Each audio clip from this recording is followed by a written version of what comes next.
finance system in which a small number of billionaires in both political parties make huge contributions into the presidential and congressional campaigns.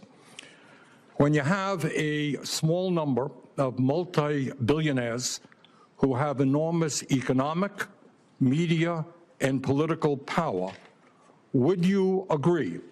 Welcome back to Unshaken Liberty. I'm Michael, and today we're diving into a heated exchange between Senator Bernie Sanders and Mr. Bezos during a Senate hearing. And folks, let me tell you, this clip is a perfect snapshot of the deep divide in our country over wealth, wages, and what role government should play in our lives. Now let's watch. Personally welcome you and look forward to working with you. Well, thank you very much, and it's a pleasure to be here. Mr. Bezos, thanks very much for being in the office the other day. Mr. Bezos, the United States today has more income and wealth inequality than has ever existed in the history of our country. You got three people on top, Mr. Musk, Mr. Bezos, and Mr. Zuckerberg, who are now worth almost $1 trillion. That is more than half of the bottom of our society, some 170 million people. Three people, more wealth than the bottom, 170 million. We have more concentration of ownership today than we have ever had. We have more concentration of ownership in the media, where a handful of billionaires like Musk, Bezos, Rupert Murdoch increasingly own the media and the information that the American people receive. We have a corrupt campaign finance system in which a small number of billionaires in both political parties make huge contributions into the presidential and congressional campaigns.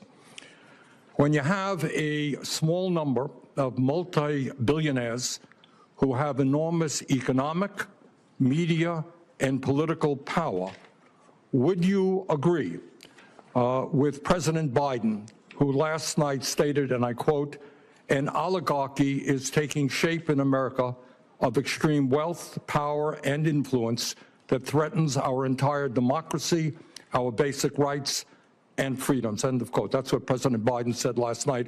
I agree with him. Do you? Senator Sanders, I enjoyed our visit. Talk a little bit closer into the mic. I enjoyed our visit, and I hope you got my follow-up materials that on the discussions, my previous writings on the tariffs and China. And look, the three billionaires who you listed that all made the money themselves. Mr. Musk came to the country as an immigrant. I understand that, but what I'm asking you is, when you have a handful of people like Musk, who will soon be part of the Trump administration, and others, when you have three people owning more wealth than the bottom half of American society, when these people have enormous influence over the media, when they spend huge amounts of money in both political parties to elect candidates, what Biden said last night is we're moving toward an oligarchy. I'm asking you that question. Do you think, forget how they made their money, do you think that when so few people have so much wealth and so much economic and political power, that that is an oligarchic form of society? Well, I would note that President Biden gave the Presidential Medal of Freedom to two people who I think would qualify for his oligarchs. So this is not a condemnation of any one individual. I'm just asking you, would so few people have so much wealth and power? But do you think that that is an oligarchic form of society? Senator, I think it depends on the ability to move up and down the income. No, that's not really the answer. I mean, even if you had that mobility, no matter who those individuals might be. All right, but let me ask you another question. Right now in America, we have over 22 million workers who are making less than $15 an hour, and nearly 40 million people in our country earning less than $17 an hour. Shamefully, the federal minimum wage, despite the efforts of myself and other people here, have not been raised since 2009 and remains an unbelievable $7.25 an hour. Will you work with those of us who want to raise the federal minimum wage to a living wage to take millions of Americans out of poverty? Senator, I believe that the minimum wage is more of a statewide and regional issue. So you don't think we should change the federal minimum wage of $7.25 an hour? No, sir. Okay. Mr. Bessent, millions of working-class Americans who are struggling to keep their heads above water are paying outrageously high interest rates on their credit cards. Over half the American people who take out new credit cards are being charged interest rates of over 24%. 24%. During his campaign, President-elect Trump promised that he was going to cap credit card interest rates at 10%. I happen to think that that is a very good idea, and I will soon be introducing legislation to do just that. Will you, as if you are confirmed, be supportive of what President-elect Trump said and what I want to see happen, and that is to cap credit card interest rates at 10%?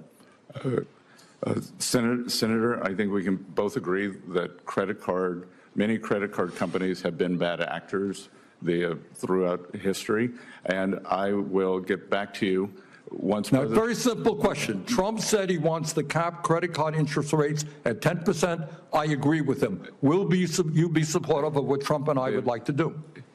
When President Trump takes office, and if I am confirmed, I will follow what President Trump wants to do. Okay. Thank you very much, Mr. Chairman. Thank you very much. Next is Senator Smith. First, Bernie Sanders opens up with his usual talking points about billionaires like Elon Musk, Jeff Bezos, and Mark Zuckerberg. He says they've got more wealth than half of America combined. Now, look, we all know these guys are insanely rich. But here's the thing. They earned it.